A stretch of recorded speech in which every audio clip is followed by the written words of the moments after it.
A tale of fear and intuition. It was the year 2003, and I was living in a cozy trailer in the countryside with my boyfriend and our two daughters. We were the only ones living in the area, and the nearest neighbor was miles away. The nights were dark, and the only sources of light came from the moon and stars, which were often obscured by clouds.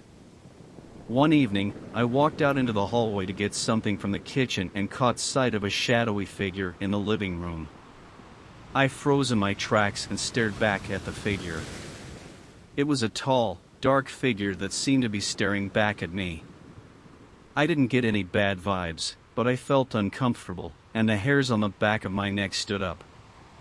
A few months later, my family and I were awoken in the middle of the night by what sounded like a full-grown person sprinting back and forth across the roof. The sprinting continued for what seemed like an eternity, but when it finally stopped, there was nothing but silence. I couldn't shake the feeling that something wasn't right, and I felt like the shadow man and the sprinting on the roof were connected somehow. The following night, when the shadow man appeared in the living room again, I decided to take action. I put out my energy and let the shadow man know that I wouldn't tolerate any more strange behavior.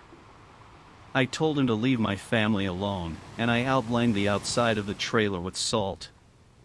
For a year, my family and I continued to live in the trailer. I still felt the shadow man's presence, but there were no further instances of strange behavior. We eventually built a house and sold the trailer to a girl that I had gone to school with. 6 months after the girl moved into the trailer, it burned down. The girl claimed that she had left a candle burning, but I couldn't shake the feeling that the shadow man had something to do with it. A few months later, the girl passed away, and the cause of her death was unknown to me. Despite no longer living in the trailer, I still felt an uneasy feeling most days. I felt like I was never alone, even when I was home alone. I knew that the shadow man was still with me, watching and waiting. Years went by, and I moved on with my life. I got married and had more children, but I never forgot about the shadow man. Whenever I would pass by the trailer, I would get a chill down my spine, and I would remember the strange occurrences that happened there.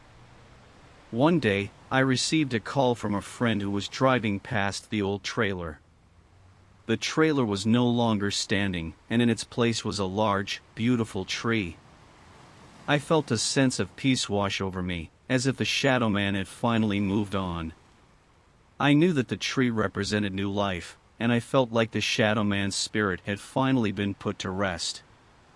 To this day, I still think about the shadow man and the strange occurrences that happened in the trailer. I will never forget the feeling of being watched, but I know that the shadow man meant no harm. I am grateful for the experience because it taught me to be more aware of my surroundings and to always trust my intuition,